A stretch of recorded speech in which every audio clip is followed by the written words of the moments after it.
So, ayan, isang mapagpalang umaga sa inyong lahat. Sa mga content creator, vlogger na bago pa lang nagsisimula, ito, simpleng tip para sa inyo. So, ayan, gamit tayo ng CapCut, download tayo. Tapos, pindutin natin ngayon. Ayan. Ayan na. Ayan na, andyan na tayo ngayon sa CapCut. So, ayan na. Ayan na, lumabas na yung ating CapCut. Tapos, punta tayo ngayon dito sa videos. Ayan, new videos. Ayan. So, pili ka na lang dyan ang gusto mong videos. Ayan. Pindutin mo lang siya. Ayan. Ayan. Tapos,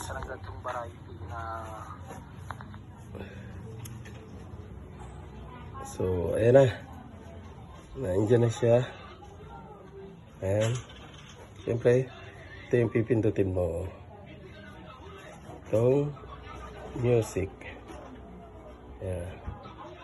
Kano, pindutin mo yung sounds.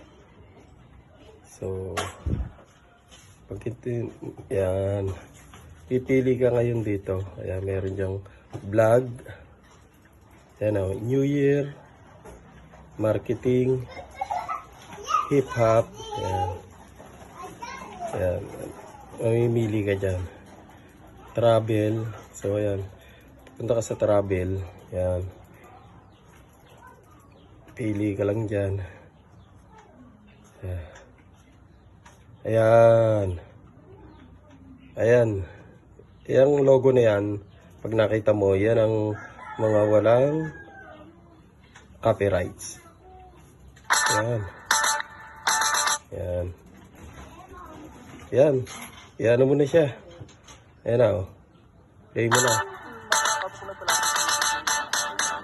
Ayan na.